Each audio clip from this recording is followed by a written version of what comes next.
Hello and welcome to a brand new FM22 challenge where the premise is extremely simple. I need to win the Premier League, the FA Cup and the Champions League at least once, but I'm only allowed to manage teams in East Anglia and we're starting in Tier 6. This is Pride of Anglia. That was exceedingly partridge, I'm sorry. For reference, East Anglia is not really any sort of official term, but it's this bit of England.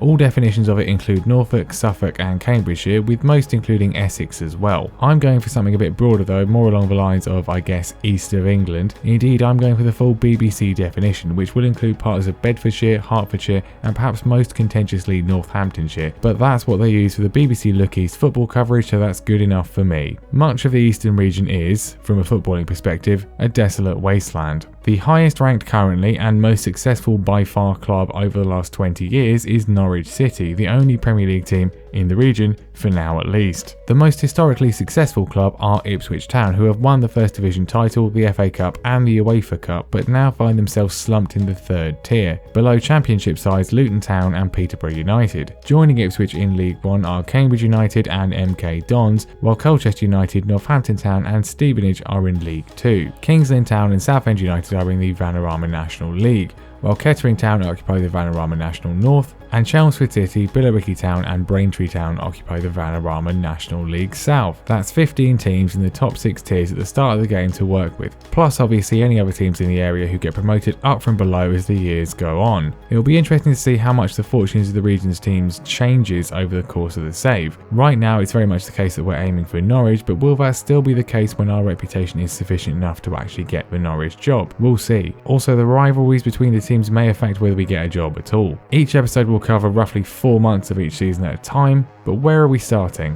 I mean, you've seen the thumbnail. The current Vanarama National League South table features the region's 3 sides all in the bottom 5 positions. Chelmsford probably have the best squad and facilities, Billericay have the most money to spend, and Braintree, well, they have me. I want a challenge, so we're starting with them.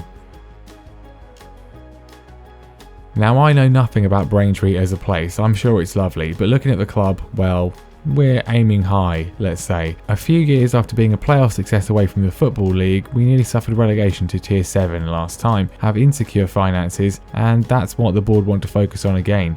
Don't go down and repair the club's financial damage. I mean, that's pretty disconcerting off the bat, guys. Cressing Road's 4,222 capacity is okay for this level, although it's apparently in danger of collapse or something. We have £70,000 in the bank, which I don't think is that awful, but will probably be burnt through pretty quickly. The facilities can certainly be improved, but it's Tier 6, so that's to be expected. The impression I'm getting is don't spend any money. Maybe we should start applying for some game shows. I reckon we could get a decent amount from the Chase or something. With that in mind, I'm going to leave the staff as is for now. We have 2 more coaches than we're allowed anyway, so even though we have 2 goalkeeping coaches for some reason, I can't even sack one and bring someone else in because we'd still be over the limit. Femi Akinwande is cited by the staff as our best player, and I can certainly agree with that. His technicals are decent for this level, but his mentals and physicals are immense. Can't wait for him to break his leg in pre-season. Also excited to have Alfie Payne, former Norwich youth player, who I'm hoping will develop nicely in midfield. Now, tactically, I'm going with my trusty 4-3-3.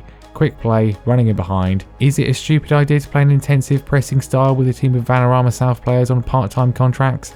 Yes it is, but I reckon we'll be able to get a few solid results regardless, and whatever happens will at least attract the attention of clubs at a higher level with our style of football. Now, I think my planned first 11 is pretty good. Billy Johnson in goal looks solid enough. I like the defence. Luke Pennell is a centre back, but we don't have any other left backs except maybe this guy, and Kyron Clements and Nathan Cooper should be starting too, as well as Jamal Balogun. Midfield is okay with Matt Johnson, Payne and Arjanik Kresnicki, and we certainly have options out wide. Gianni Critchlow and Corey Davidson seem the best options to support Akinwande, but the major issue is that our depth is extremely lopsided. We have so many wingers, but really no extra midfielders, strikers or defenders, and we only have £300 a week spare in the wage budget. If I can get some people in on free loans or on a pay-as-you-play non-contract basis, then that should help. I take a bunch of guys on trial. The best ones all want a proper contract though, so we can only really get one, maybe. The introductory team meeting goes so unexpectedly well, I think I must have something wrong with the game. The squad are confident of steering clear of relegation, and you know,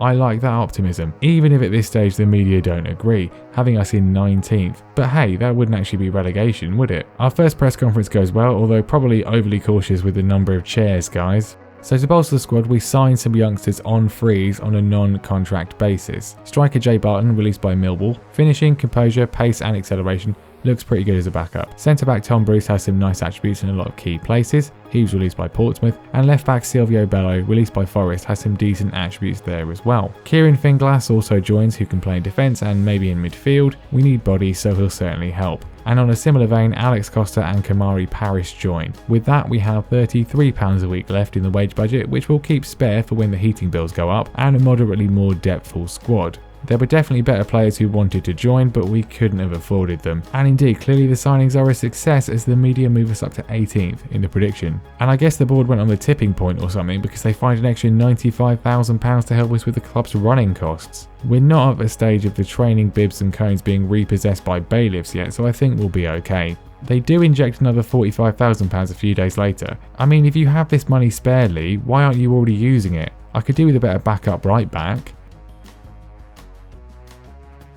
Pre-season has gone pretty well, although I intentionally played bad teams to ensure morale was high. We kick off our Vanarama National League South campaign at home to Oxford City, who are allegedly slightly better than us. So this will be a good litmus test. The team emerged through pre-season unscathed. The fact that they're part-time might actually help in some ways. Straight away there's a kickoff highlight, which is never a good thing, and Oxford go and score inside 20 seconds, but it's offside, it's definitely offside. Thank God for that, that would have been really embarrassing. And indeed, we go and get a chance ourselves minutes later as the ball is flicked across for Corey Davidson to dispatch the first goal of the save.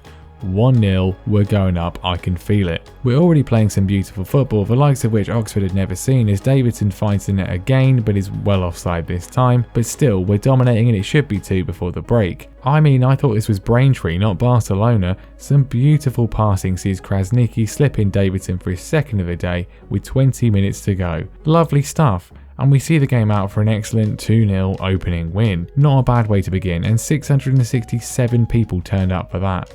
And we sold 150 season tickets, so we'll be absolutely raking it in. Although money at this level seems to be an issue, as Concord Rangers bid £0 for Kieran Clements. He's one of our best defenders. Why on earth would you ever think that would be accepted? Hemel Hempstead are next, and I think they're quite good. And yep, they are. Marsh Brown scores early on as Johnson's goalkeeping is less than convincing, and it's 2-0 before the break. Krasniqi scores an excellent goal to drag us back in the second half, and substitute Marcus Goldberg looks to have drawn us level before being cruelly denied by the linesman. Defeat, but creditable. I think we'll be okay. Alfie Payne then scores the late belter as we beat Dorking 2-1, and then we have our first derby of the save, which is what I'm calling any game against a team we are also eligible to manage, in the form of Billericay. Payne finds Krasniqi, who feeds Davison, who chips the goalkeeper for what proves to be the only goal of the game. What a move, what a start. It's very early, but we are currently in playoff contention, not relegation. Third place in Manager of the Month, considering we were tipped for relegation, is not bad at all. Hungerford are our next opponents and they're just ahead of us in the table. They take an early lead from the spot, but this is a team of fighters. Silvio Bello's cross from the left is excellent and Corey Davidson scores to make it 1-1, and then we do the same thing again and we win. Another late goal. I was concerned about fitness being an issue, but it's really the opposite. Another great win, especially as we hit the woodwork 4 times, and a great performance which nets the key men a place in the team of the week. Speaking of key men, Krasniqi is just ridiculous. We race into a 2-0 lead against Bath due to some stunning passes from him. Are we winning the league? Not if we've been off a 2-0 lead, which, yep, there it goes. But then Krasniqi is at it again. Another excellent assist and not a bad finish either. 3-2 at the break. Davidson then makes it 4 in the second to seal another excellent win. Krasniqi's Kosovan, so let's hope they don't pay too much attention and start calling him up for internationals when we have games on. That win sees us go second, by the way, but this is surely not lasting. A good FA Cup run will help with the finances, and we beat Wingate and Finchley in the FA Cup second qualifying round. Such is our great start, I decided to ask the board for a coaching course for the Continental C licence, but we can't afford it apparently. I mean, I think we probably can, Lee. Look, he's just found another 95k from somewhere. We end the month with a 1-1 draw with Eastbourne. Payne's free kick looked to be enough, but we binned it off late on. Oh well. Apparently 6 games without defeat is a new club record, and if you told me we'd be second after 7 games, I would have been surprised to say the least. As seemingly are the board, who are absolutely ecstatic. Still, a long way to go as we enter a busy period of matches. Can we keep it going? Will we find a better job? And will the chairman keep magicking up money from somewhere? Find out next time.